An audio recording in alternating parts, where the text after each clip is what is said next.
Ang lakas ng hangin. Parang matatangay ang ating bahay ah. Josh, hinigpitan mo ba ang pagkakatali ng lubid sa mga inilagay mong kawayan?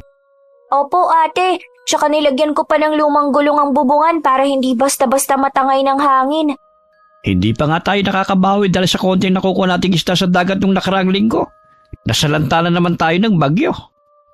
Chong, gusto niyo po bang ipagtimpla ko kayo ng kape? Sinabi ko na sa inyong dalawa na sumama na kayo kina Bet na lumikas eh. Ayos lang naman ako rito eh. Nako, hindi pwedeng iwan ka namin dito sa bahay, Chong. Lumaki ang magkapatid na Josh at Maya sa pangangalaga ng tiyuhin nilang si Andrew. 4 na taon pa lamang noon si Josh at 8 taon naman si Maya. Matapos mamatay ang kanilang aba, ay iniwan sila ng kanilang ina sa pangangalaga ng tiyuhin at hindi na sila binalikan pang muli. May kapansanan man, ngunit hindi yun naging hadlang upang itaguyod niya ang 2 bata. Malabo ang paningin ng isang mata ni Tio Andrew at may pagkakuba rin ito. Tumitila na ang ulan. Kaso malakas pa rin ang ihip ng hangin. Ayon sa balita bukas pa ng umaga huhupa ang bagyo. Sana naman hindi tangay ng hangin ang bubong. Mabuti nga't nakumpuni pa natin ang bahay bago bumagyo Napakinabangan pa ang mga yero na ibinigay ni Kapitan na itatapon na sana. Chong, nasabi pala ni Kuya Magno, yung pamangkin ni Kapitan na maaari daw nating arkelahin yung habal-habal niya para daw po hindi na tayo mahihirapan sa paglalako ng isda. Nako, sino naman na magmamaneho nun? Hindi naman ako marunong magmaneho ng motorsiklo. Lalo na't malabo ang paningin ng isa kong mata. Marunong po ako, Chong, kasi tinuruan ako ni Kuya Magno Ay wag na, baka madisgrasya pa kayo. Magdadahan-dahan lang naman ako sa pagmamaneho Tsaka mapapabilis ang paglalako namin ni ate. Sa gayon makakapagpahinga ka na rito sa bahay. Kayo talaga mga bata Kaya ko pa ang sarili ko. Isa pa mapanganib yung pagsakay ng motorsiklo. Marunong din po akong magmaneho, Chong. Alam namin na kahit hindi ka nagrereklamo, sumasakit na yung paa mo. Tingnan mo nga puro kalyo at napapadalas ng kumikirot. Chong, malaki na po kami ni ate. Kaya na naming pagsabayin ng pag-aaral at trabaho. Kinakailangan mo ring magpahinga. Itinuring na anak ni Andrew ang mga pamangkin. Kaya't gano'n na lamang ang kanyang sakripisyo upang maitaguyod niya ang pangangailangan ng magkapatid. Mabuti't humihina na ang pag-ihip ng hangin. Inanod na ng tubig ang ibang kabahayan na malapit sa pangpang. Mabuti na lamang nakalipat tayo malayo sa dagat at malapit sa buhay na bato. Kaya't kahit papano hindi basta-basta natatangin ang hangin ng bahay natin. Parang sumisipol ang hangin sa lakas ng pag-ihip. Sigurado akong malaki na naman ang pinsala nito. Wala naman tayong malilipatan At pangingisda ng kabuhay ng mga taong naninirahan dito. Kaya ang maaari na lamang gawin tuwing bagyo, magsalikas at muling magpatayo ng panibagong barong-barong. Salamat naman at humuhupa na ang hangin. Nakakatakot talaga kanina Hindi na sila nakatulog buong magdamaga.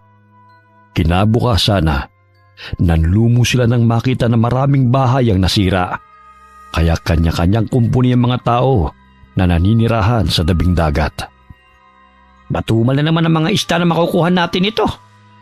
Sandali lang at tatahin ko na lang muna yung mga lambat na may mga butas. Tapos ko na pong tahiin yun ng isang araw, Chong. Kawawa naman si Namang Oka. Buong bahay talaga nila ang nasira. Sa tuwing may bagyo naman wala na tayong magagawa kundi ang ayusin na lamang ang ating mga tahanan. Dahil wala naman tayong maaasahan sa gobyerno Ilang beses na kaming humingi ng tulong sa kanila. Ngunit wala pa rin dumadating na tulong sa mga mangingisda. Kaya't kailangan na lamang nating magsumikap kaysa umasa sa gobyerno. Oo nga po Yung bangka na hinihingi nyo nung nakaraang taon, hindi pa rin dumarating. Hayaan nyo na, Chong. Kapag nakatapos kami ni Josh sa pag-aaral at makapagtrabaho ng maayos, ibibili ka namin ng magandang bangka. Yung di motor, para hindi na po tayo mahirapan pa sa pangingisda. O di kaya, kukuha na lang tayo ng pwesto sa palengke. Naku, matagal pa yun. Kaya mag-aral kayo ng mabuti. Dahil yun na lamang ang may papamana ko sa inyo. Chong, nasira din yung dingding natin sa kusina. Manghihiram na lang ako mamaya ng martilyo kay Mang Berto para ayusin yon. O siya, magluto na muna kayo ng agahan. Tutulungan ko na lang muna yung mga kababayan natin sa paglilinis ng paligid.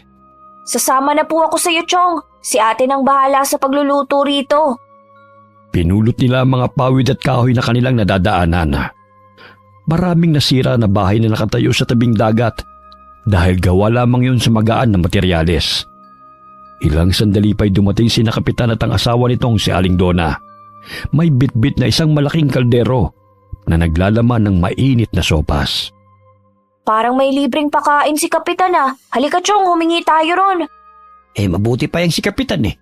Kahit papano hindi nakakalimot na tumulong. Kahit sariling pera niya ay pinambibili ng pagkain para sa mga taga-Baryo Alon. Ayun, may mga basong pinamimigay si Kuya Magno. Hihingi na lang ako sa kanya. Sandali lang, Chong ah. Pupuntahan ko lang siya. O dahan-dahan ka lang. Baka may maapakan kang pako. Kuya, ano po bang ipinamimigay nyo? Ito, mainit na sopas. Nasaan ang ate mo? Nandun sa bahay, nagluluto ng agahan. O ito, 3 baso ng sopas.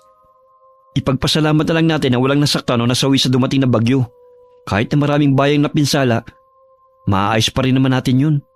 Maraming salamat po rito, Kuya ah. Ibibigay ko lang to kay Chong at kay ate. Sige Josh, ingat. Baka madulas ka ah. Ilang araw ang lumipas matapos ang bagyo. Unti-unting nakabangon ang mga mamamayan sa Baryo Alon dahil sa kanilang pagtutulungan. Hindi man gaano karaming nakukuha nating isda, mas mabuti na rin ito kaysa sa wala.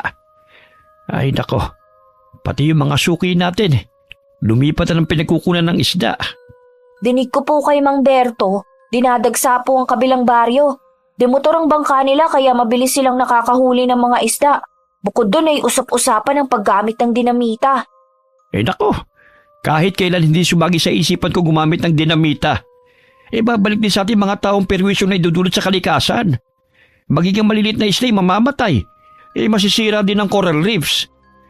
Ilang beses ang pinagbabawal ang paggamit ng dinamite. Ngunit may matitigas ang ulo pa rin mga mangingisda. Ay, paparating na pala si ate. Iha, naubos ba yung mga isda na nilalako mo? Eto, may natira pang idadagdag sa gagawing daing. Naunahan kasi ako ng isang tindero eh. Mas mainam talaga kapag may sasakyan. Hindi bale. Marami pa naman kukuha niyan kapag naging daing. Huwag niyo nang problemahin pa yan. Ganyan talaga ang pagtitinda. Minsan nauubos. Minsan naman ay matumal. Kaya nga po, Chong, pumayag na kayong sumabay kami kay Kuya Magno para hindi maubos sa mga paninda nating isda. Kinakatakot ko yung baka madisgrasya kayo. Hindi yan, Chong. Kesa naman palagi na lang nahuhuli tayo sa pagde-deliver. Kaya nauunahan tayo ng mga ibang tindero eh. Siya, basta siguraduhin yung ligtas kayo ha. Ilang sandali pa'y hiniwa ni Tio Andrew ang mga isda at ibinabad sa toyo na may kalamansi. Sa tuwing hindi nauubos sa mga nilalako nilang isda, ay ginagawa niya yung daing. Dahil sa sikreto nitong sangkap, ay naging malasa ito na siyang nagugustuhan ng kanyang mga kakilala. Bago ko makalimutan, 5 supot ang daing ang order ni Helena. Mamaya ihatid mo to sa kanila, iho. Naku, halos kalahati ang tubo ni Aling Helena sa mga daing na kinukuha niya sa atin. Ano kaya kung kami na lang ni ate ang maglako sa mga kabahayan sa Karatig Baryo at Purok? Sasama kami kay Kuya Magno. Marami naman yung kakilala eh. Ayan na naman kayo eh. Nadadala na naman kayo sa kwento ng binatang yun. Alam nyo naman na wala tayong sariling motorsiklo. Hindi katulad nila na nakakarating saan man nila gustuhin. Kaya nga po aarkelahin namin ni ate ang habal-habal niya kung hindi siya naglalako. Ako na lang po ang maghahatid ng mga daing mamaya kay Aling Helena. Babaliktarin ko lang yung mga pinatuyong daing sa labas. Sige iha, at magpapahinga na muna ako. Sumasakit na naman ito kasing tuhod ko at likod ko eh. Maya-maya'y hinatid ng dalaga ang mga daing sa bahay ni Helena. Mahigit 30 minuto ang kanyang lalakarin bago makarating sa bahay ng ginang. Nadaanan siya ni Magno sakay ng habal-habal, kaya pinasakay siya nito. Saan ang punta mo, Maya? Mukhang daming daing yan ah. Sa bahay ni Aling Helena, ihahatid ko lang to. Saan ba ba ang bahay nila? Sa Purok 3. Ang layo pa nun ah.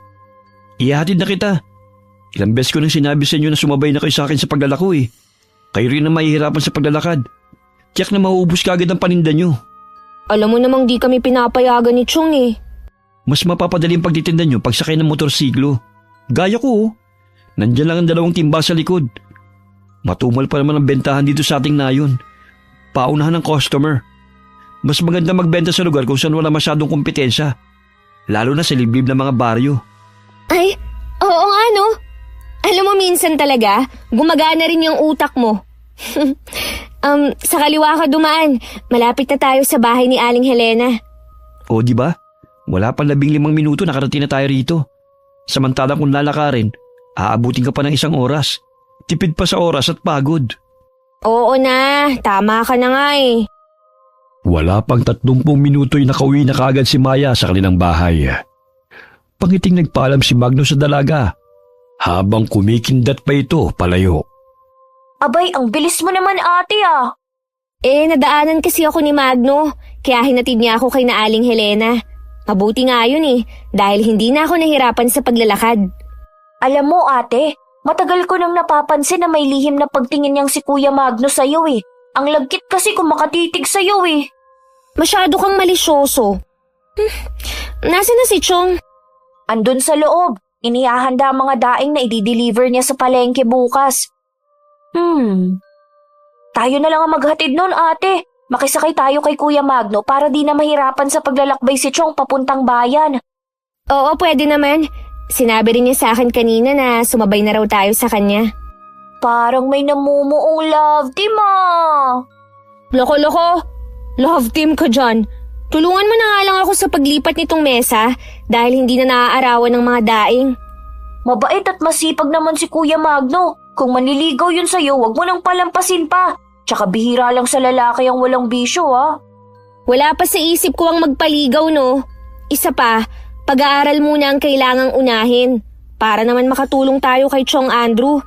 Wala pa sa bukabularyo ko ang mga bagay na yan. Dumating ka na pala, Maya. Ang bilis mo naman ah. Ay, opo.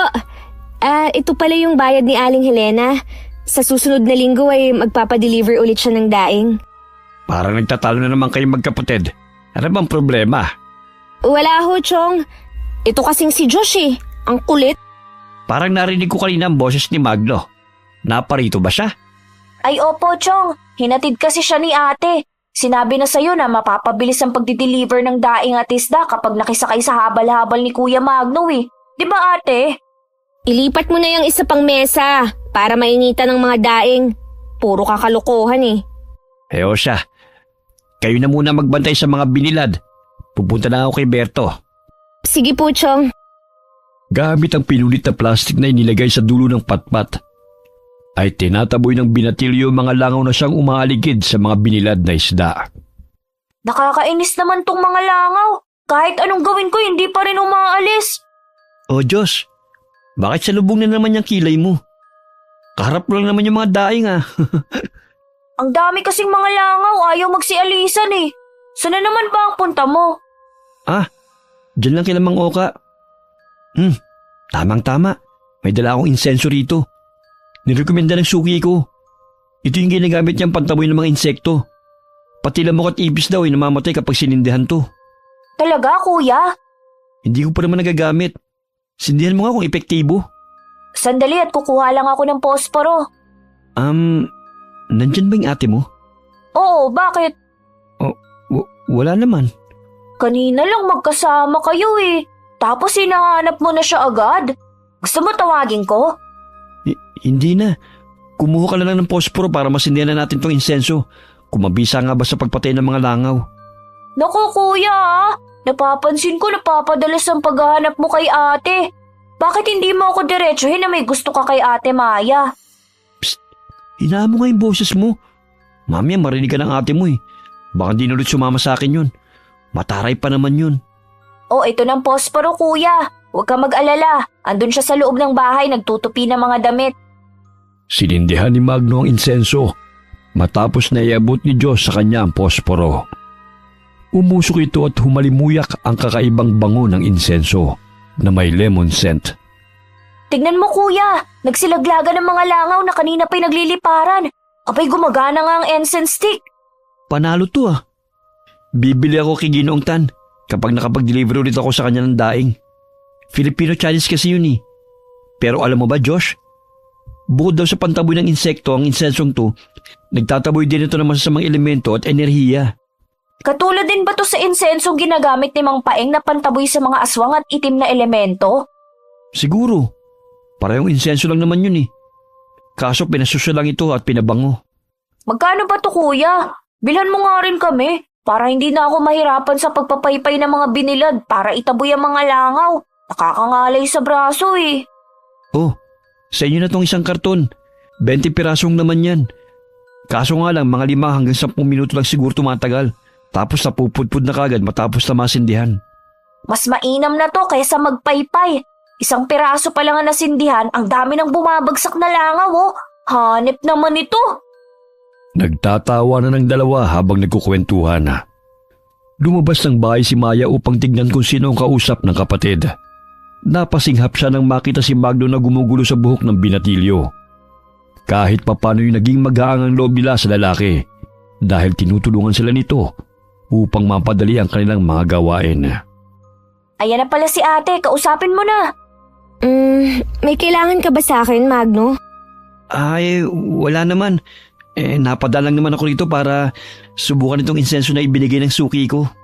Tignan mo ate oh, hindi na tayo mamomroblema sa mga langaw dahil sa magic na incense stick na to. Ay, ang galing nga oh! Ang daming namatay na langaw. Pati ba masamang budhi pwedeng patayin yan? Grabe ka naman sa masamang budhi. Sino naman ang tinutukoy mo? Sino pa nga ba? E di yung kaklase niyang bruha. Bakit? Ginugulo ka ba niya? Hindi naman. Naalala ko lang siya. Baka kaya ng insensong yan na patahimikin ng mga masasamang nilalang katulad na lang ni Kathy. Puro talaga kayo kadakuhang dalawa. Sa Sabado wala akong pupuntahan. Baka gusto niyong samahan ko kayo na maghatid ng inyong paninda. Bukas kuya, may pupuntahan ka ba? Oo, sa bayan. Gusto niyo bang sumama? Ayos! Kami na lang ang maghahatid ng mga daing sa palengke. Sasabihan ko mamaya si Chong na sasabay na lang ako sa'yo. Magkano ba ang arkela papuntang bayan? Libre na lang.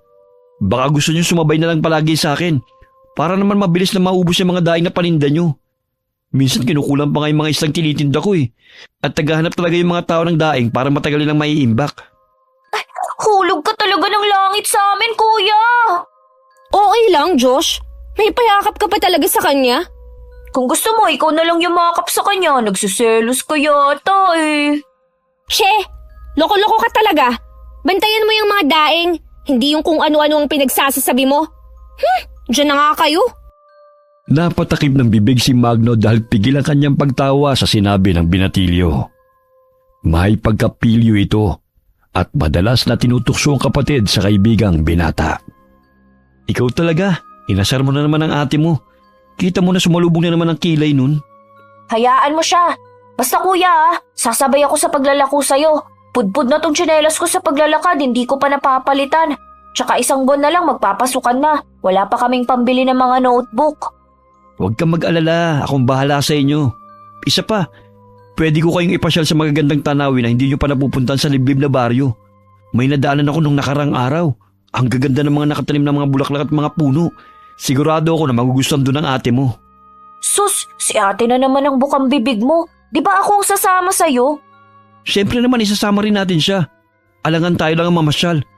Para naman mabawasan ang pagkasimangot nun. Kung makakakita ng magagandang tanawin bukod sa dagat. Ay, oo nga naman. 3:00 pa lamang na madaling araw ay bumangon na sina Tio Andrew at Josh upang mangisda. Inihanda na ng binatilyong lampara na kanilang dadalhin. Naninag niya mula sa bintana na may ilang mangingisda na rin ang naroon sa kanilang bangka. Maganda ang panahon kaya't yun ang hinihintay nilang pagkakataon na makarami ng huli. Naihanda ko ng lambat. O tayo na iho, hanggat maaga pa. Opo, Chong.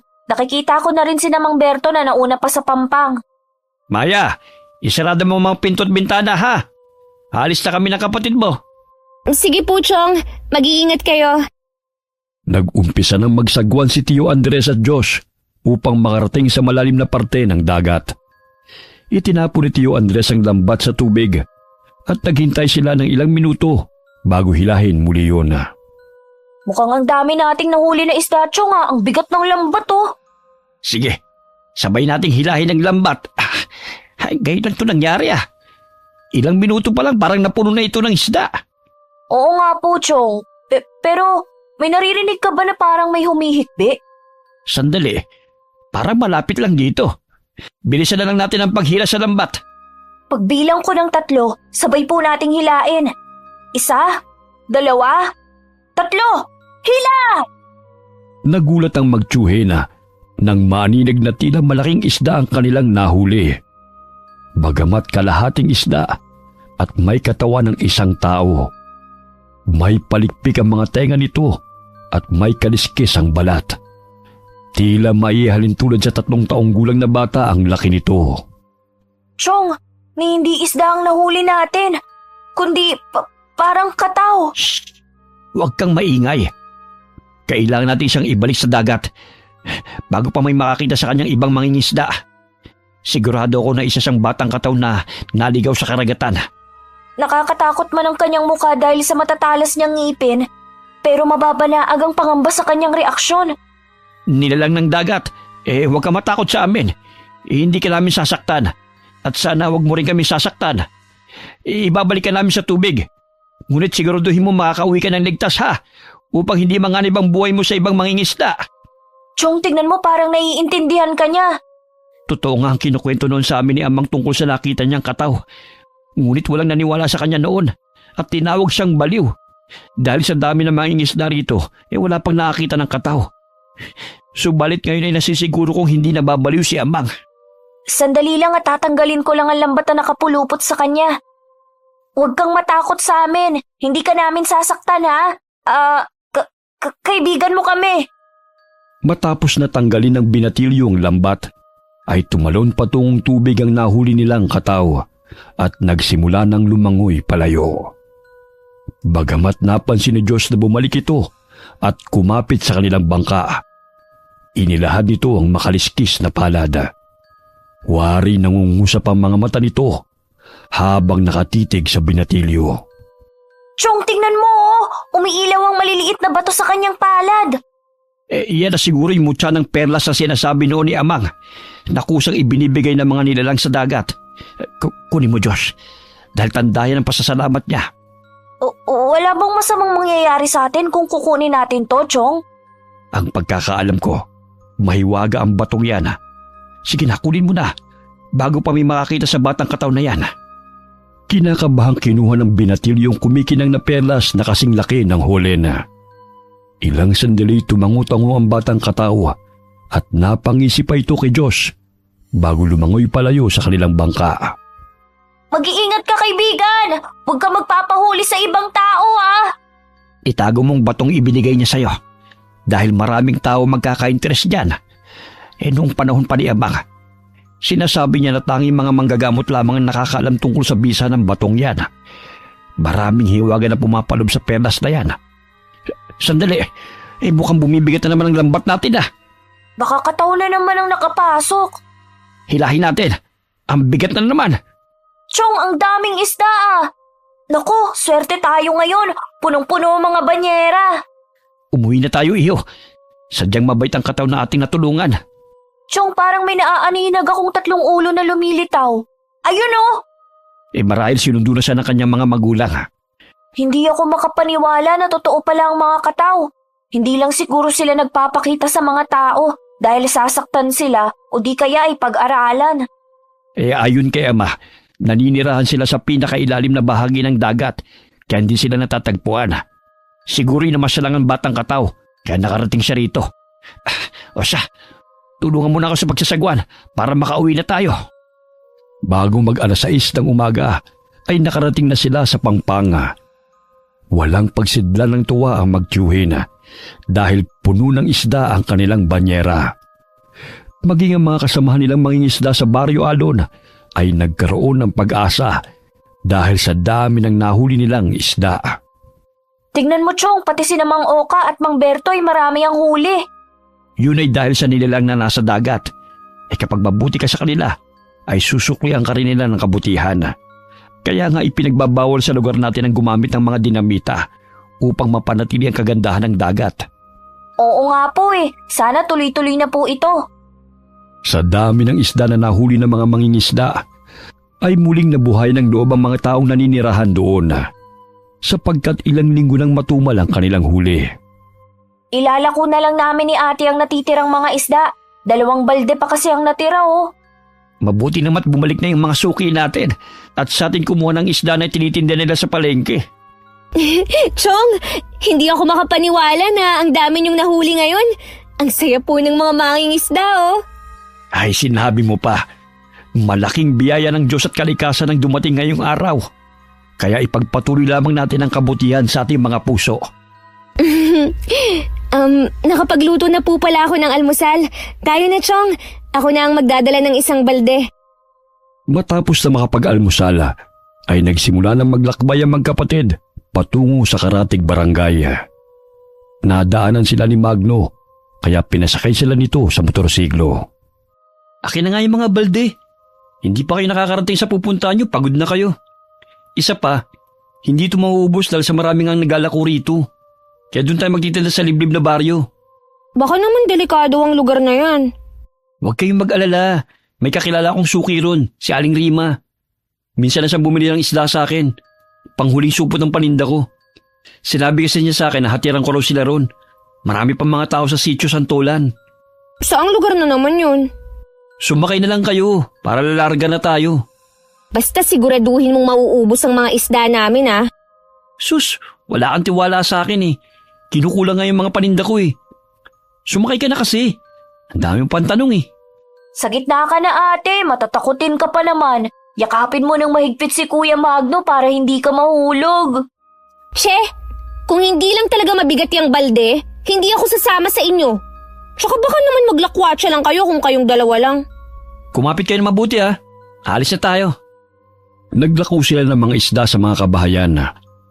Dumaan din sila sa tindahan ni Ginoong Tana upang bumili ng incense stick na kanilang gagamitin sa pagpuksa sa mga langaw. 5 kahon ang binili ni Maya at agad na isinilid sa kanyang baga. Maraming salamat po, Ginoong Tan. Pwede po bang bangus na lang ang pambayad dito? Natawa ang matandang lalaki, ngunit pumayag din naman ito. Agad nilang tinungo ang sitio ng Santolan kung saan ang liblib na lugar na tinutukoy ni Magno. Nadaanan nila mga nakahilerang puno ng mga santol. Ilang sandali napamangha ang magkapatid sa natatanaw nilang mayayabog na mga halaman ng sampagita at gumamela. Wow, ngayon lang ako nakapunta sa lugar na to ah. May naninirahan pa pala rito? Ang layo na nga nito sa lugar natin. Parang wala namang katao-tao rito, kuya. Meron yan. Nakasalubong ko pa nga nun si Aling Rima at ang 2 niyang anak eh. Sabi niya marami pang pamamahay sa dulo. Kaya lang hindi ko na napuntahan dahil huling isda na yung nabili niya. Natuwa nga siya nung makita ako eh. Ayun, kuya, may tao. Pangising sinalubong ng matandang babae sina Magno at ang magkapatid, kasama ang 2 kalalakihan.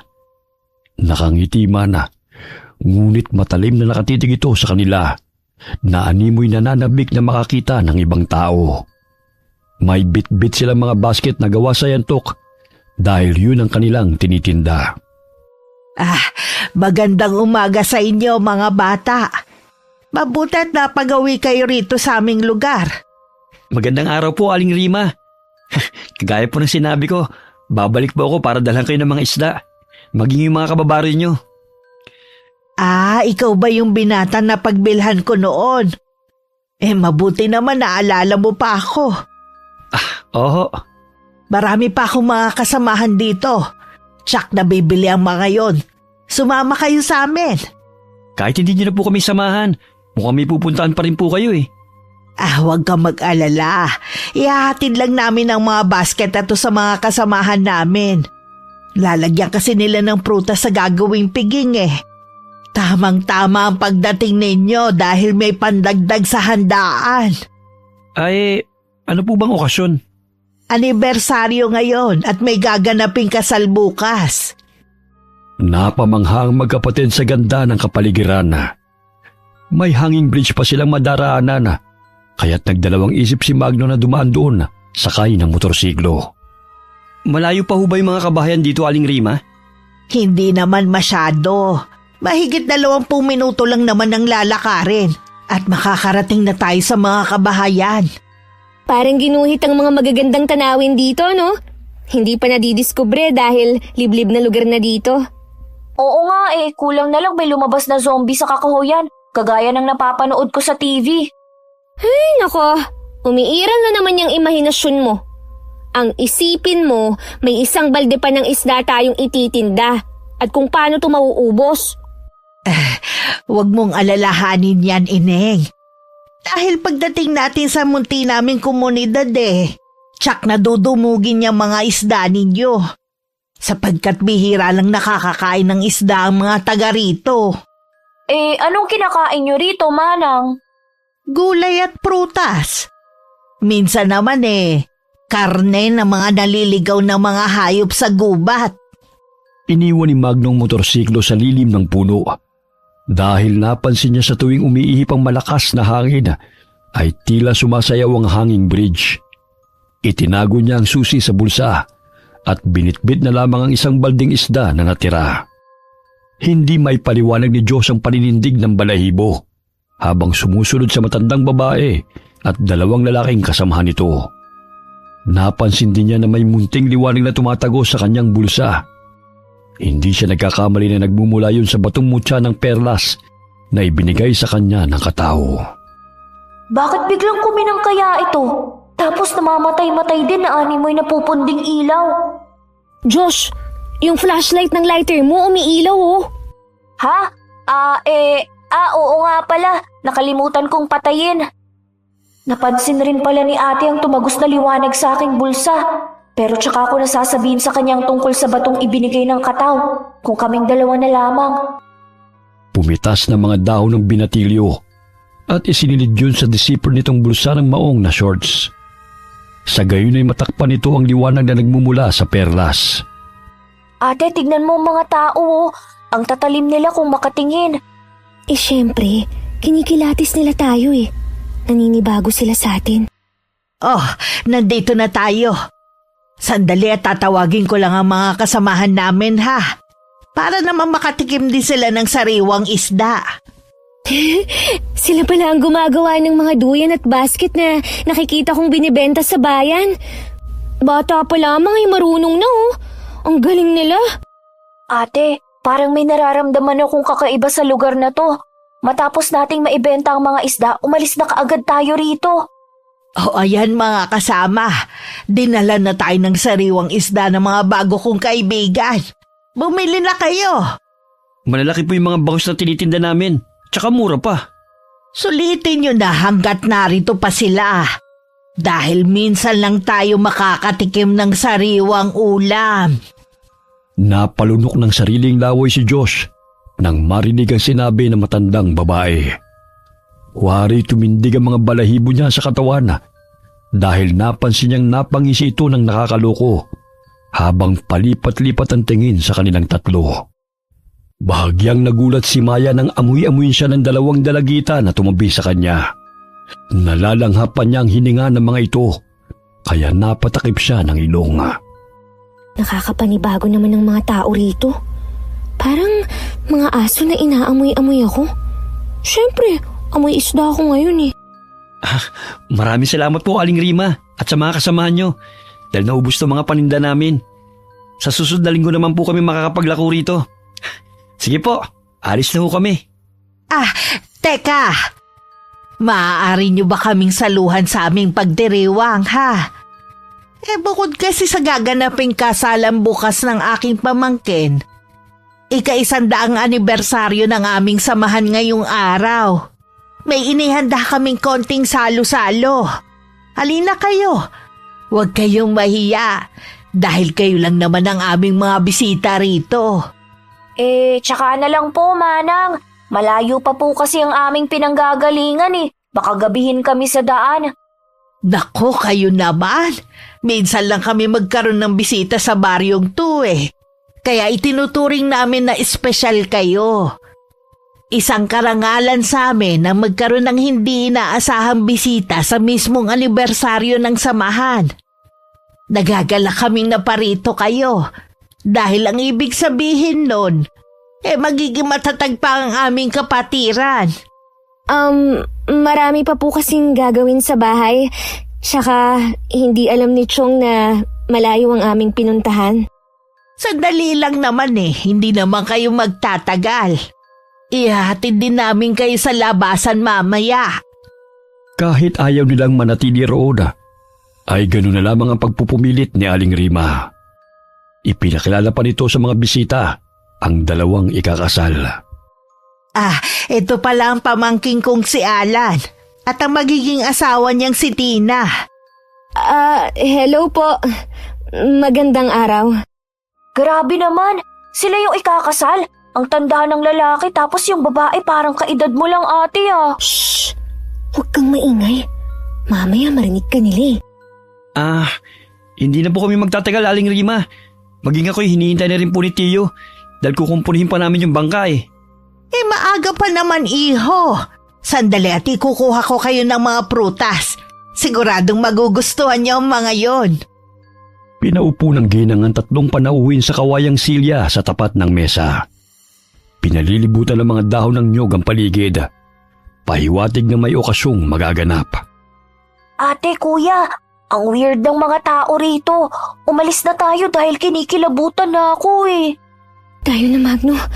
Para kasing hinuhubaran na tayo kung makatingin sila sa atin Oo nga kuya, daig pa nila ang lagkit mong tumingin kay Ate Maya Pambihira ka. Ikukumpara mo pa talaga ako sa kanila Tumayo silang tatlo upang umalis na. Bagamat pinigilan sila ng dalawang lalaki at humarang sa kanilang harapan. Saan kayo pupunta? Di uuwi na. Ubus na ang paninda naming mga isda kaya aalis na kami. Hindi pa nga kayo nakakakain At saka maaga pa naman. Grabe naman kayo sa inyong mga bisita. Sa pilitan naman ng pagpapakain nyo. Ganito ba talaga nyo tratuhin ng mga dayo? Ito na ang papaya, saging at guyabano. Natitiyak ko magugustuhan nyo to. Bakit ganyan ang itsura nyo? Hindi nyo ba nagustuhan ng mga dala ko? Uwi na lang po kami, Aling Rima. Hindi na kami magtatagal dito. May suman pa akong dala Sige na, tikman nyo muna to. Alagang-alaga ang mga panauhin nila. Yun nga lang, sa pilitang pinapakain. Sige na nga. Basta pagkatapos nito, uwi na kami. Sige na, kumain na kayo.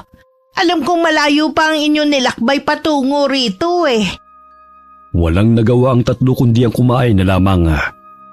Matalim silang tinitignan ng mga taong nakapalibot sa kanila. Aling Rima, akala ko ba'y may gaganapin kayong salo-salo? Bakit kami lang ang kumakain? Mamayang gabi pa ang selebrasyon. Nandito naman kayo kaya kailangan naming paunlakan ng mga bisita.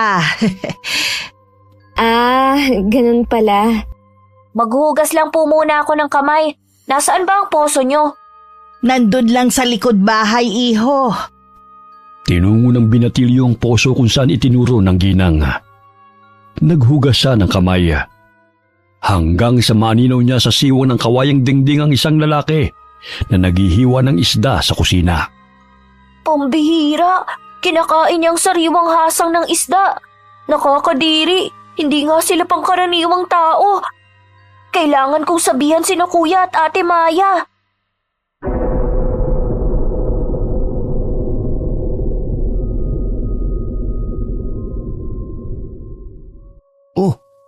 Bakit parang namumutla ka, Josh? Tapos na tayong kumain kaya umalis na tayo rito. Sumama na kasi ang pakiramdam ko Pwede naman kayo magpahinga muna. Gusto mo bang matulog, iho? Baka mapano ka pa sa daan Ayaw talaga kaming paalisin ng matandang babaeng to. Sigurado akong may masamang balak sila sa amin. Hindi na po. Gusto ko na talagang umuwi Dahil maaga pa kasi ako kanina nagising. Tsaka ayusin ko pa mga lambat na napunit. Oo nga po. Maraming salamat sa pagpakyaw ng aming mga isda. At sa mga prutas na to, congratulations na lang po sa ikakasal bukas. Maraming salamat po, Aling Rima. Hindi ko po sukat akalain na ganito ang pagtanggap niyo sa amin. Maging ang binatay hindi na nagugustuhan ng trato sa kanila. Wari niya'y gumagawa ang babae ng paraan upang hindi sila makaalis sa sityo.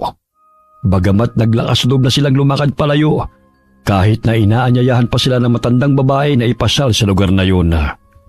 Sinabi ng manatili kayo rito, huwag niyong painitin ang ulo ko. Wala na kaming panahon na mamasyal. Kailangan na namin umuwi. Isa pa, delikado nang maabutan kami ng dilim sa daan. Hoy! Bitiwan mo si Magno! Bakit mo naman siya kinikwelyuhan? Aray! Parang hindi ako makahinga. Bitiwan mo ako!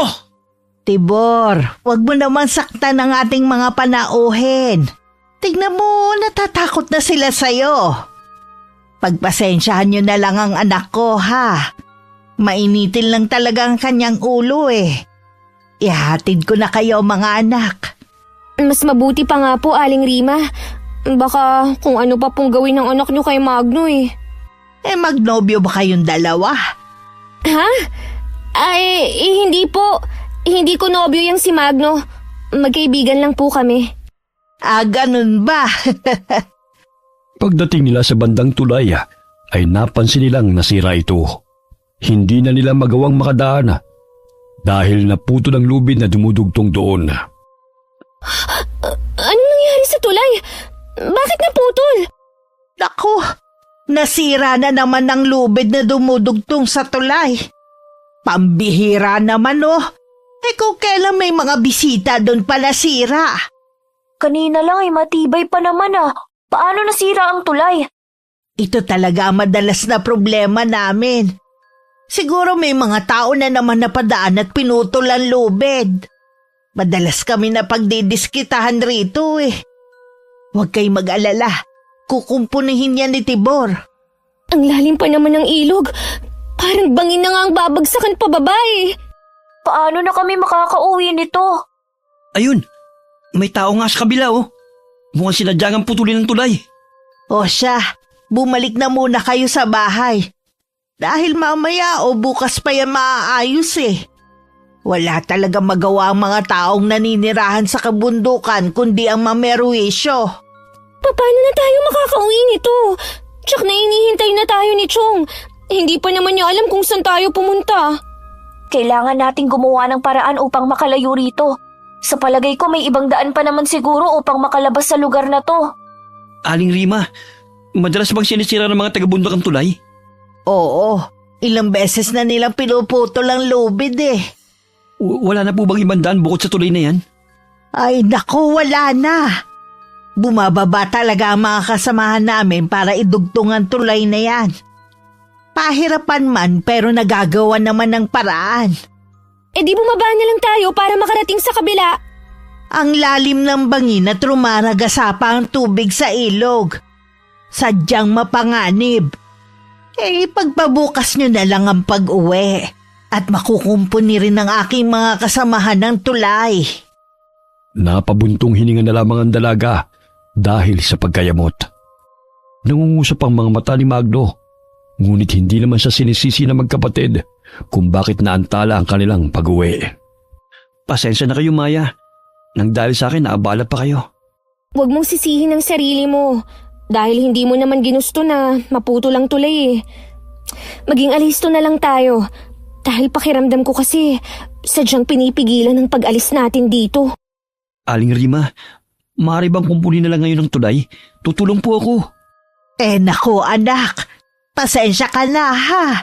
Dahil abala mga kasamahan ko sa paghahanda sa okasyon. Siguro bukas pa nila maaayos yan. Wari nagniningning ang mga mata ng ginang habang nagpapaliwanag kina Magno. Inilibot ni Diyos ang mga mata sa paligid upang sipating kung may daan sila na maaaring madaanan. Ngunit tanging sa ilalim ng bangin lang ang daan patungo sa kabila. Ang lalim ng bangin. Mabato. Ngunit mahihirapan din tayo sa pag-akyat sa kabilang dako kapag nandun na tayo sa ilalim. Kaya nga eh. Ay naku, ang tangi na lang nating pag-asa ang maayos ang tulay na yan. Sino ba naman kasi ang walang yang yun na sumira ng tulay? Kakainis naman. Sumapit ang hapon Naging abala ang mga taong naninirahan doon sa gaganaping okasyon. Wari nakakabingi ang kanilang sigawan na siyang nagpapahiwatig ng kanilang kagalakan. Parang mga baliw na nagtatatalon habang sumisigaw. Anong klaseng pangkat kaya sila? Hindi ko rin alam. Wala naman sa kultura ng mga Pilipino ang ginagawa nila eh. Baka naman grupo sila ng kulto, ate. Alam niyo na bang nakita ko kanina na kinakain ng isang lalaki ang hilaw na hasang? Baka naman mamaya, laman loob naman natin ang kainin nila. Totoo ba yan? Baka naman namamalikmata ka lang. Sasabihin ko nga sana sa inyo eh. Kaso nga lang biglang nagalit yung anak ng matanda kay Kuya Magno. Kaya hindi ko na ipinagpatuloy. Kakaiba ang mga taong naninirahan dito. Hahanap tayo ng paraan para makaalis tayo rito. Kahit saan man tayo magpunta, hindi tayo nilulubay ng kanilang paningin. Napaupo na lamang ang tatlo sa lilim ng puno habang nag-iisip ng paraan kung saan daraan. Hanggang sa maisipang muli ni Josh na bumaba na lamang sa bangin at baybay ng ilog. Sumang-ayon ang dalawa, kaya tumayo sila at nagsimulang maglakad patungo sa sirang tulay bago pa mangyari ang masamang kutob nilang tatlo. Saan kayo pupunta? Ang titigas talaga ng ulo niyong tatlo.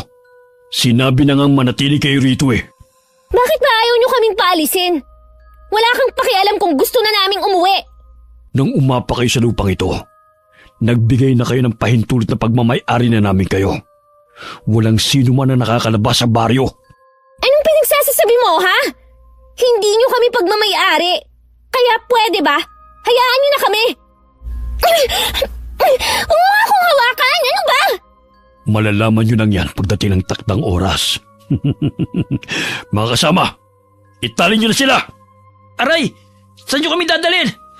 Pakawalan nyo kami! Mga salbahe kayo! Huwag na kayong pumalagpa kung ayaw nyo masaktan. Sa wakas, meron na magiging handa sa aming okasyon. Isang buwan ring hindi kami nakakatikim ng sariwang laman at dugo. Aso nga kayo! Aray! Ang braso ko! Bitiwan mo ako! Hayop ka! Mas masasaktan talaga kayong tatlo kapag nagtangka pa kayong lumaban. Hala! Lakad! Oh, anong kaguluhan to? Aling Rima, sinasaktan kami ng lalaking to. Tulungan niyo po kami. Bakit nyo sinasaktan ng mga panauhin natin? Ingatan nyo naman sila dahil malaking parte sila sa handaan. Isa ka ring masama katulad nila. Mga hayop kayo! Alam mo, iho, nagpapasalamat ako sa'yo dahil nagdala ka pa ng 2 kasamahan mo. Kahit papano magiging masaya ang anibersaryo at kasalan na gaganapin sa aming tribo. Hindi ako makapaniwalang makakalasap din kaming muli ng sariwang dugo ng tao. Mga demonyo kayo! Mapanlin lang! Huwag kang mag-alala. Hindi namin kayo pahihirapan. Parang kurot lang naman ng langgam ang inyong mararamdaman eh. Ipasok nyo na sila sa kulungan. Siguraduhin yung hindi sila makakalabas. Malakas na suntok ang dumapo sa pisngi ni Magno nang itulak niyang lalaking pumipigil sa kanya. Muli siyang hinablot nito at binalibag sa lupa. Matapang ka? Gusto mo ngayon palang iburahin ko na yung pagbumukha mo? Tama na yan, Tibor. Huwag masyadong mainit ang ulo. Mamaya mapatay mo pa yan bago sumapit ang hating gabi. Dahan-dahan lang sa pambubugbog sa lalaking yan. Sayang ang dugo na lumalabas sa kanyang katawan.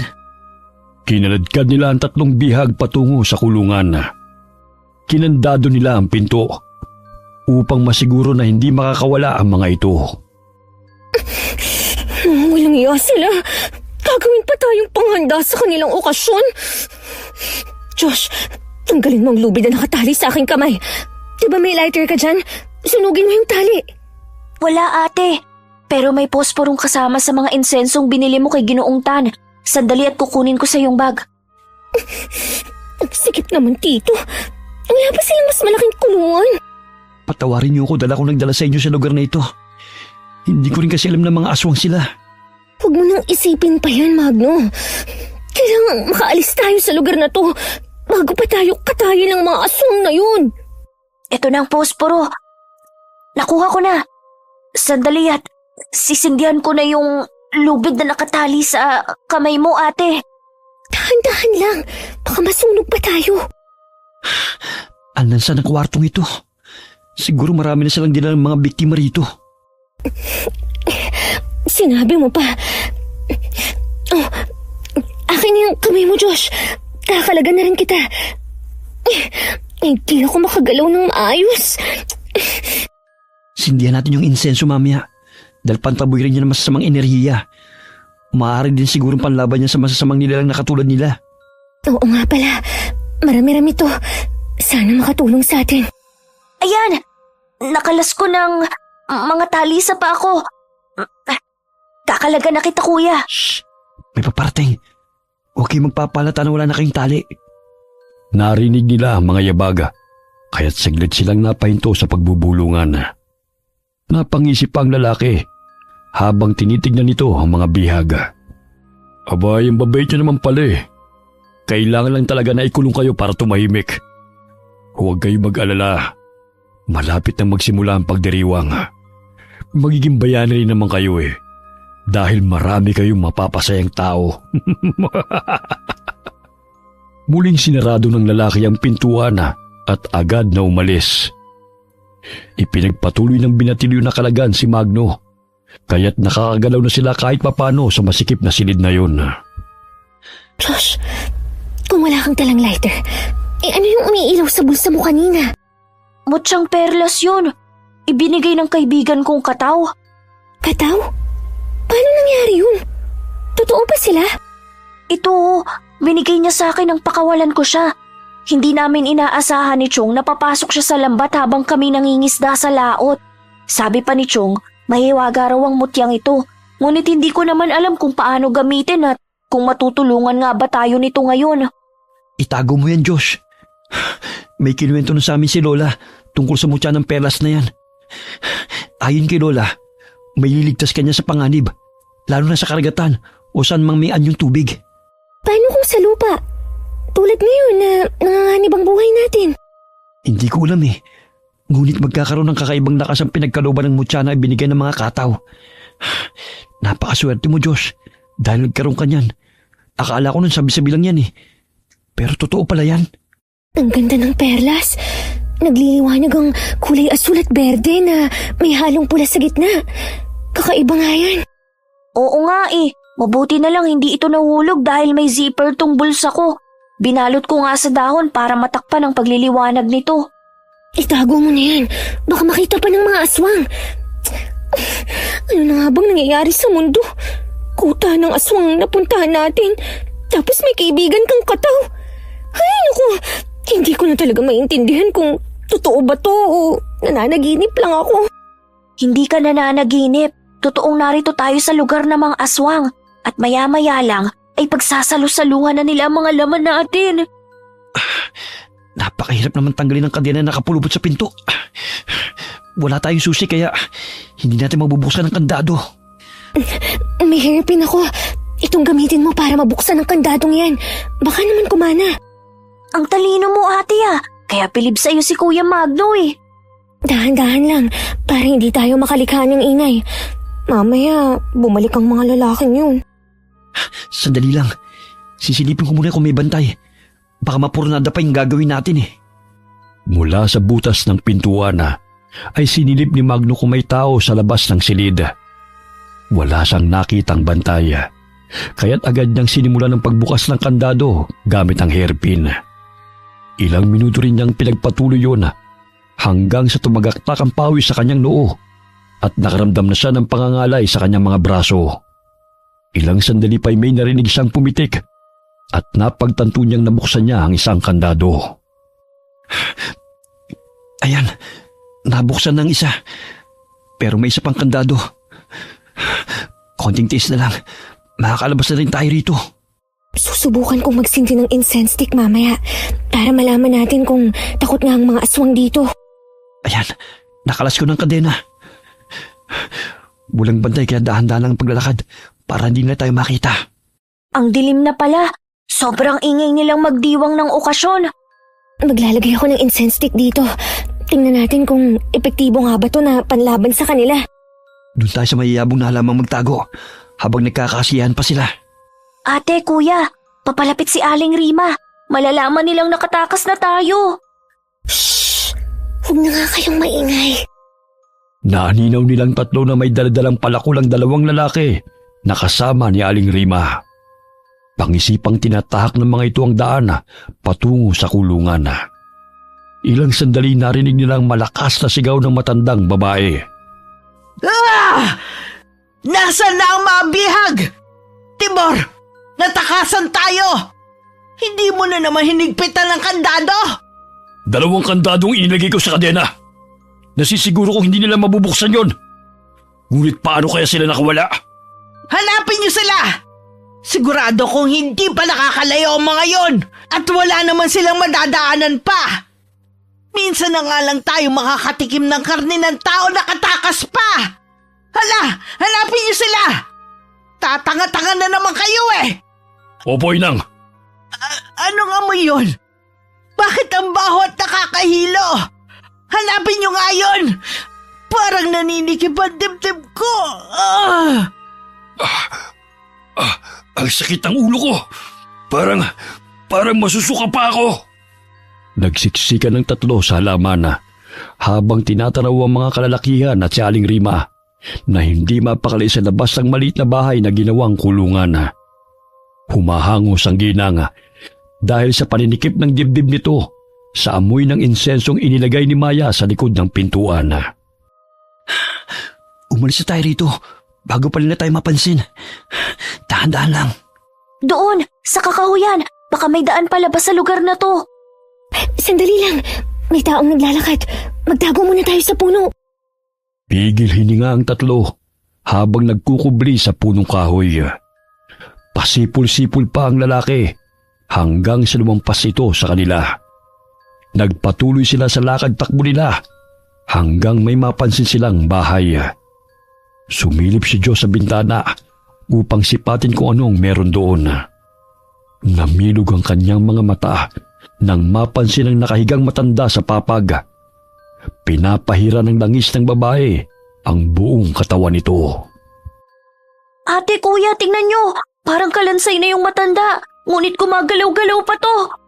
Ay, tila mga 100 na yata ang edad niya na. Aswang din kaya yan? Tayo na. Mami, may dumating pa at maabutan pa tayo rito. Tingnan nyo, pinapakain ng babae ng sariwang isda ang matandang yon. Tsaka pinapainom pa ng sariwang dugo. Nakakadiri naman yan. Nadidinig kong boses ni Aling Rima at ang mga kasama niya. Ang dami na nilang naghahanap sa atin. Ang dilim pa ng paligid. Dumito na muna tayo. Natatabunan naman tayo ng mga halaman eh. Kaya hindi naman nila tayo makikita rito. Napatampal si Maya sa kanyang bibig nang dumungaw sa bintana ang babae nagpapahid ng langis sa matandang nakahiga. Nakiusyoso ito kung anong pinagkakaguluhan ng mga kasamahan nito. Bing, meron ka bang napansing 3 tao na dumaan rito? Lintik na takasan tayo ng mga bihag!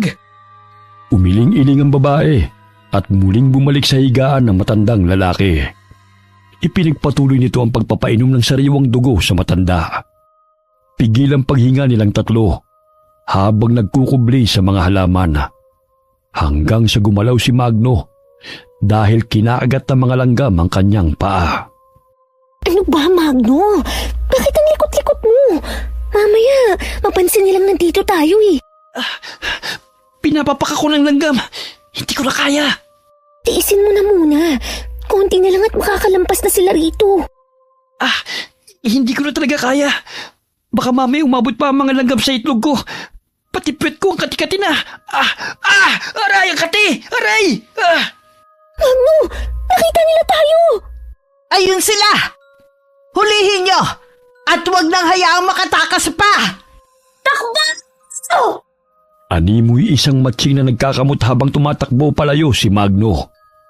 Hindi man nila alam kung saan patutungo, ngunit hindi sila tumigil upang hindi maabutan ng mga tao. Kinuha ng binatilyong perla sa kanyang bulsa at yun ang nagsilbing liwanag sa madilim na paligid. Magno, tulungan mo akong sindihan tong mga incense stick. Nangihina nga sila tuwing nakakalanghap nito. Sige, pero ang kati talaga ng katawan ko. Pakikamot nga muna yung likod ko. Pambira nakasibay pa talaga ang mga langgam sa pagpapahirap sa akin. Ayan, itusok mo na muna dyan sa lupa para malanghap nila ang amoy niyan. Ayos na siguro ang 5 piraso. Ikalat mo na lang. Ate! Kuya! Ayun, may daan! Mukhang walang taong dumadaan! Sana naman makaligtas tayo rito. Pagod na talaga ako sa kakatakbo. Grabe, ang liwanag ng perlas, parang lampara. Hindi ako makapaniwala na totoo palang mutya ng mga kataw. Ayun, tingnan nyo! May mga pinatulis na kawayan. Gagawin pa siguro nila itong bakod. Magagamit natin yan panlaban sa mga aswang. Hindi ko talaga inaasahan na nahahantong tayo sa ganito. Parang napapanood ko lang to sa pelikula eh. Naaaninag nila na halos hindi makatakbo ng maayos sa mga aswang na humahabol sa kanila. Galit na ang matandang babae dahil hindi nito makayanang salubungin ang amoy ng insenso na itinusok ni Magno sa lupa. Mahigit 5 minuto lang ang tinatagal ang insensong yan. Kaya magpatuloy na tayo sa pagtakbo. Pagod na talaga ako, Magno. Ang sakit-sakit ng paa ko. Kakargahin na lang kita. Hindi pwede huminto tayo. Tama si Kuya, Ate. Kaya magtiis na muna tayo. Hanggang sa makahanap ng maaari nating pagpahingahan. Pinulikat na ako. Ang sakit ng binti ko. Papalapit na sila. Akin na yung isang karton ng incense stick. Para mas papahirapan ko pa silang lalo. Tagalin mo, Josh. Hindi pa natin alam kung hanggang kailan tayo rito. Mamaya, maubos mong sindihan yan. At wala na tayong gagamitin laban sa kanila. Nakarating sila sa dulo ng daan at pababa na naman yun. May nakitang pinuto na saging si Josh at naisipan itong doon sumakay pababa sa madamong parte ng lupa. Sinunod ng dalawang naisip ng binatilyo. Nagpadausdo sila pababa sakay sa puno ng saging. Parang naglalaro lang tayo Aray! Ang balakang ko! Tulungan niyo akong makatayo. Ang bata mo pa pero daig mo pa si Aling Rima na nirarayuma. Nag-iinarte ka lang yata dahil nandito si Kuya Magno eh. Sa tingin mo ba, may panahon pa akong mag-inarte? Gayong hinahabol na tayo ng mga aswang. Huwag na kayo magtalo. Umalis na tayo habang malayo pa sila. Gusto ko na talagang magpahinga. Ang sakit na ng mga paa ko. Josh, takpo mo muna yung perlas para hindi tayo matunto ng mga kalaban. Maghahanap tayo ng lugar na maaari natin pagpahingahan. Nagulat sila nang biglang may sumulpot na isang lalaki sa kanilang harapan. Pasinghot-singhot pa ito ng makaamoy ng sariwang dugo na nagmumula sa mga galos nila. Hoy! Lumayo ka sa amin! Nakikita mo bang kawaing to? Hindi ako magdadalawang isip na itarak ito sa bungo mo! Tao! Tama, tao! Sa wakas, makakalasap na rin ako ng sariwang dugo! Wala na kayong mapupuntahan pa! Dahil wala nang daan rito palabas! Huwag kang paharang-harang kasi sa daan. Paano kami makakadaan kung nandyan ka? Matapang ka, buibwit ka! Gusto mo bang ikaw ang unahin kong patayin? Josh, mag-iingat ka! Lumayo ka sa kanya! Wala niyang iniisip kundi ang mapawi ang kanilang gutom! Lumayo ka sa aswang na yan! Nanginginig na dumampot ng bato si Maya at binato yun sa aswang na humarang sa kanila. Tinusok din ang binatilyo gamit ng kawayan ng tiyan nito.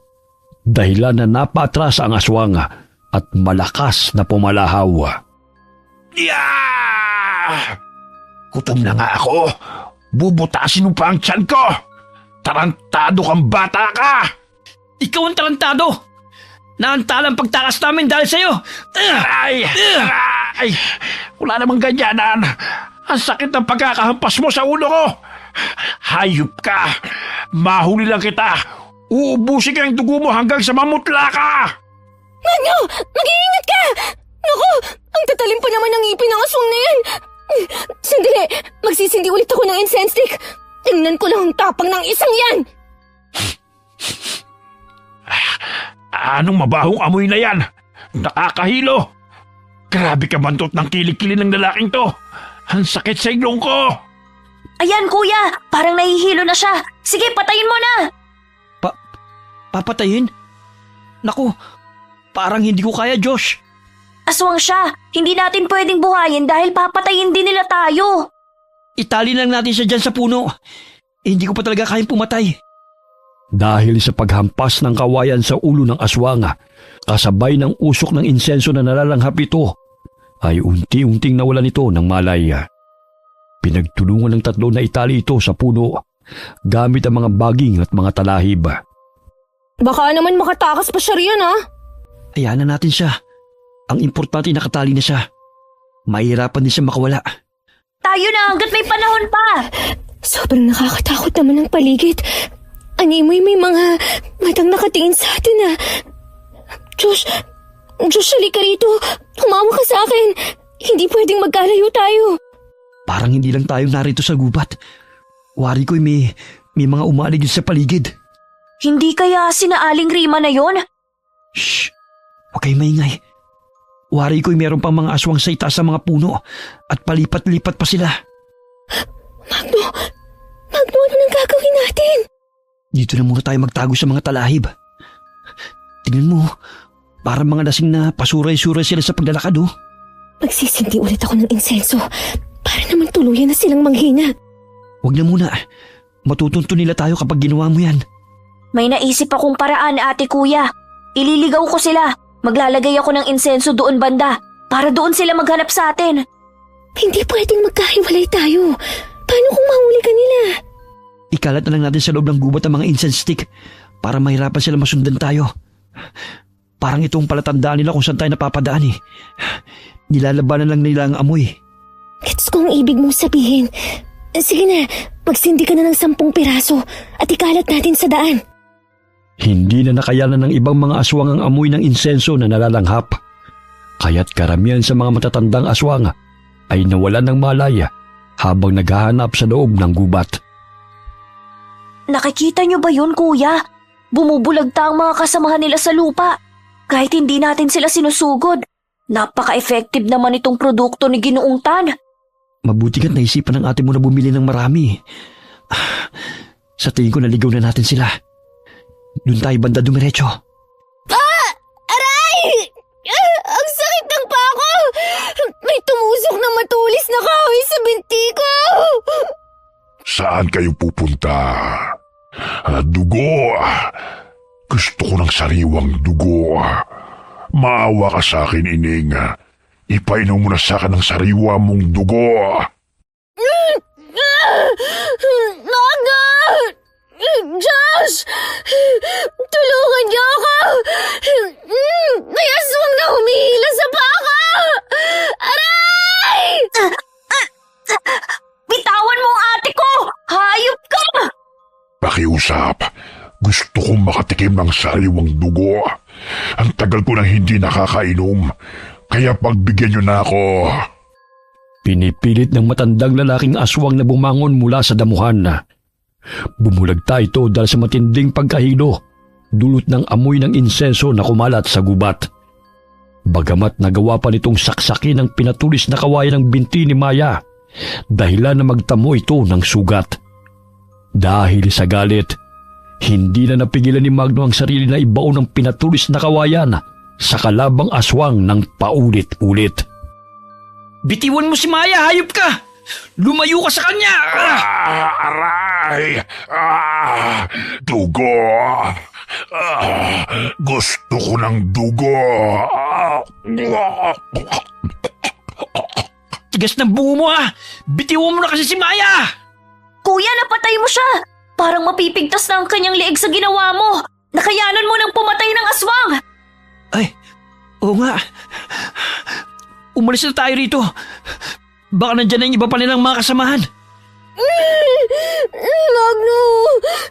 Hindi ko na kayang makalakad! Ang sakit ng binti ko! Malalim yata ang sugat ko! kakargahin kita. Huwag ka mag-alala, hindi ka namin pababayaan. Tayo na kuya, umaatungal lamang ang aswang. Alam kong hindi sila titigil hanggang hindi nila tayo nahuhuli. Palakas ang mga sigaw nila. Maging ang mga yabang at mga kaluskos sa paligid. Kinarga muli ni Magno sa kanyang likod si Maya. Muli silang tumakbo hanggang sa hindi nila namalayan na nasa dulo na pala sila ng lupa. Nagpagulong-gulong sila pababa. Mabuti na lamang ay mayabong na damo ang kanilang nagulungan. Aray! Ang layo ng binagsakan natin ah. Ang sakit ng katawan ko. Aray! Parang napilayan yata ako. Kuya Magno, nasan ka? Magno! Magno, nasan ka? Bakit hindi ka nagsasalita? Hoy! Anong nangyayari sa'yo? Ate, nandito si kuya. Mukhang nawalan siya ng malay. May dugong noo niya. Ha? Josh, ano nang gagawin natin? Ang bigat pa naman yung buhatin. At saka, ang sakit ng sugat ko sa binti. Maging ako'y hindi makakalakad ng maayos. Mamatay na kaya tayo? Mag-iisip ako ng paraan. Hindi ako papayag na mawawalan ng saysay ang lahat ng paghihirap natin. Malapit na siguro tayo sa ilog dahil may naririnig akong rumaragas ng tubig. Dumito muna kayo at magmamasid lang ako sa paligid. Maliwanag at bilog ang buwan, kaya siguro nagdidiwang ang mga aswang. Tinapik-tapik ni Maya ang pisngi ni Magno upang gisingin ito. Hindi na niya napigilan ng mapaiyak dahil sa magkahalong takot at pag-aalala sa kanilang sasapitin mula sa kamay ng mga aswang. Inilibot ng binatilyo ang paningin.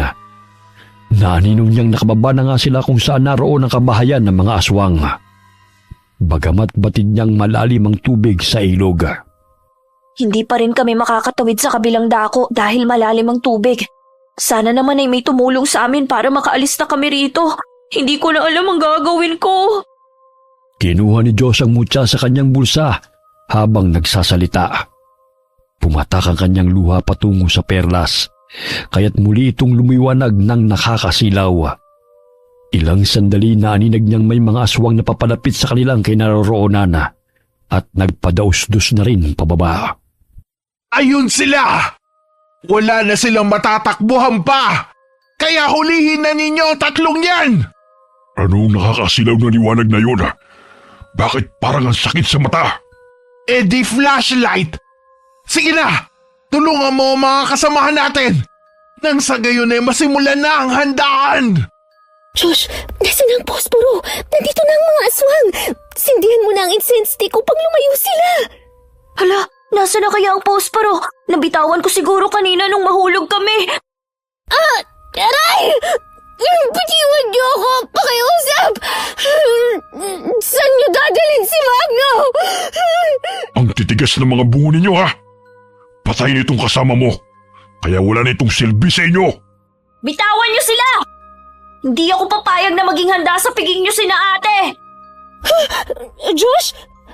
Anong nangyayari sa'yo? Umiilaw yung mga mata mo, katulad sa perlas na hawak mo. Tsaka yung tubig sa ilog, gumagalaw habang kinukumpas mo ang iyong mga kamay. Anong nangyayari sa batang yon? Bakit umiilaw ang kanyang mga mata? Nakakasilaw! Ikinumpas ng binatilyo ang kanyang mga kamay patungo sa mga aswang na kumakaladkad kay Maya at Magno. Malakas na nagsibagsakan ng namumuong tubig sa mga kalaban dahilan na masaktan ng mga ito. Ang sakit nun Saan ang gagaling ang matitigas na bagay na yun? Anong hiwaga na papaloob sa binatilyong yon na wari lumulutang sa tubig? Bitawan niyo ang ate ko! Etong sayo! Maging si Maya'y hindi makapaniwala na lumulutang ang kapatid sa tubig habang lumiliwanag ng kulay berde ang mga balintataw nito. Animoy nakokontrol ni Diyos ang tubig na siyang nagsisibagsakan sa kanilang mga kaaway. Sinugod niya gamit ang pinatulis na kawayan ng aswang na kumakaladkad sa kanyang kapatid dahilan natamaan ito sa dibdib. Tumilapon ito at bumagsak sa malaking puno ng akasya. Nabitiwan ito si Maya kaya't nagtago ang dalaga sa mga talahib. Habang nasasaksiyan ito ang pagsugod ng kapatid sa mga aswang. Totoo nga ang sinabi ni Magno na magiging malakas ang sino mang magkakaroon ng mutya ng kataw kapag naroon sa tubig. Hindi ako makapaniwala na magagawang makipaglaban ni Josh. Si Magno, ayun siya, nabitawan din ng aswang. Kailangan ko siyang lapitan at gisingin. Hoy babae, saan ka pupunta? Ang kulit nyo rin talagang magkapatid. Bakit hindi na lang kayo sumama ng matiwasay? Upang hindi na kayo masaktan pa. Hindi kami sasama sa inyo! Pinagkatiwalaan ka namin! Ngunit tatraidorin niyo lang pala kami! Naghahanap buhay kami ng maayos! Ano naman? Mamuhay rin kayo ng patas! Ang tanda-tanda mo na, ngunit hindi ka marunong mamuno sa mga sinasakupan mo! Etong sayo! Ah! Akala mo talaga makakaya mo kung babae ka? Pwes hindi ko na patatagalin ang buhay mo! Dito pa lang papatayin na kita! Humabang tila niyan papalapit sa akin! Kailangan ko siyang ilagan! Aray! Ang sakit ng pako! Ngunit hindi ako magpapatalo sa kanya! Nakapa ng dalagang pinatulis na kawayan sa damuhan at pilit na tumayo. Bago pa pumulupot sa kanyang legang mahabang dila ng aswang, ay tinusok niya na ito. Dahilan na malakas itong pumalahaw. Pilit niya itong hinila, ngunit napakadulas ng dila ng aswang. Ilang sandali na alimpungatan si Magno at napasapo sa sugatang noo. Naninag niya ang binatilong sumusugod sa mga kalaban nilang aswang habang nakalutang sa tubig. Nabaling ang kanyang tingin kay Maya na nooy humahangos na nakikipagpambuno sa inang aswang. Isa kang salot! Ikaw ang dapat mamatay, hindi kami! Tutusukin ko yung mga mata mo! Nang sa gayon, wala ka nang makita na inyong bibiktimahin! Aray! Aray! Tigilan mo yung pagsasabunot sa buhok ko! Ang sakit! Kakalbuhin talaga kita! Inuubos mo ang pasensya ko eh! Imbes na magsaya kami dahil naubos ang aming paninda, napalitan niyo ng takot dahil sa mga halang na kaluluwa na kagaya mo! Hindi kita bibitawan hanggat hindi ako nagsasawa! Buisit ka! Buisit ka rin! Napakalakas mo rin pala! Aray! Nalalagas na ang mga buhok ko! Dahil sa matinding galit ay itinarak ni Maya ang pinatulis na kawayan sa noo ng inang aswang. Sumirit ang dugo sa noo nito. Hindi pa nakontento ang dalaga. Muli niyang sinaksak sa dibdib ang aswang hanggang sa unti-unti itong nawalan ng buhay. Napalingon siya sa kanyang likuran nang maramdamang may papalapit. Paika-ika siyang lumakad upang sugurin gamit ng pinatulis na kawayan ng taong yun. Maya, maghunos dili ka, ako to! Magno, mabuti at nagising ka na! Akala ko namatay ka na eh! Halika, magtago ka muna rito, may paparating. Parang natakas pa oh. Pwes, ako nang harap sa kanila. Baka mapano ka pa! Hayaan mo na lang sila! Hindi pwede. Hanggat nabubuhay ang mga aswang na yan, marami pa silang mabibiktima. Kaya kailangan natin silang puksain. Ayun na sila, Magno! Mag-iingat ka! Hinarangan ng binata ang tumatakas na aswang. Nadapa pa ito ng matamaan ng nag-anyong batong tubig sa likod. Kaya't nagkaroon ng pagkakataon ng binata na hambalusin ng paulit-ulit ang mga aswang na umahandusay sa lupa. Maawa ka sa akin. Pakiusap. Huwag mo kong patayin. Hindi na ako lalaban sa iyo. At hahayaan ko na kayong makalis sa lugar na ito. Ngayon pa talaga na may laban na kami sa inyo? Kanina, halos lumuhod kami sa magmamakaawa. Tila mga bingi kayong lahat. Hindi na kita bubuhayin pa. Pinatay niyo si nanay. Mga walang hiya kayo. Kayo nagbigay sa amin ng pahintulot at pumatay sa kagaya ng mga walang awa. Di ba gusto nyo kaming patayin para gawing handa sa inyong pagdiriwang? Pwes, kayo na ang papatayin sa mismong araw ng anibersaryo nyo para wala na kayo mabibiktima pang muli. Paulit-ulit na hinambalos ni Magno sa ulo ang aswang na si Tibor. Tumatalsik pa ang malalapot itong dugo mula sa natatamo nitong sugat. Aray! Tama na! Mga hayop kayo! Kayo mga hayop! Dahil kumakain kayo ng tao! Hindi lang hayop, kundi kampo ng dyablo! Dapat ubusin ang lahi ninyo! Magno, tingnan mo. Parang hindi na siya gumagalaw. Patay na siya. Nararapat lang yun sa kanya. Akala mo kung sinong matapang eh. Marami lang sila, kaya hindi tayo makalaban ng patas. Halika na. Puntahan na natin si Josh. Tingnan mo. Hindi ako makapaniwala na ang lakas ng kapangyarihan ng mutya ng kataw na napa sa kanya. Totoo nga ang sinabi mo na mas mabisa yun kapag siya'y nasa tubig. Parang naglalaro lamang siya na sinusugod ng mga kalaban. Napakaliksi niya. Sige, sumugod kayo hanggat kaya nyo pa. Akala nyo hindi ko kayo uurungan. Hinihingal na ang mga kalaban nitong aswang, ngunit tila ba'y walang kapaguran ng binatilyo sa paglaban sa kanila. Animoy lumilipad siya sa tulong ng tubig na bumubuhat sa kanya. Umatras sa mga aswang dahil alam nilang hindi nila matatalo ang binatilyo, kaya't kumaripas ng takbo palayo ang mga ito. Bagamat biglang lumikha ng ipo-ipo ang tubig, kaya't napakapit sa puno sina Maya at Magno sa lakas ng hangin. Isa-isang hinigop ng tubig ang mga aswang at nagpaikot-ikot sa ipo-ipo.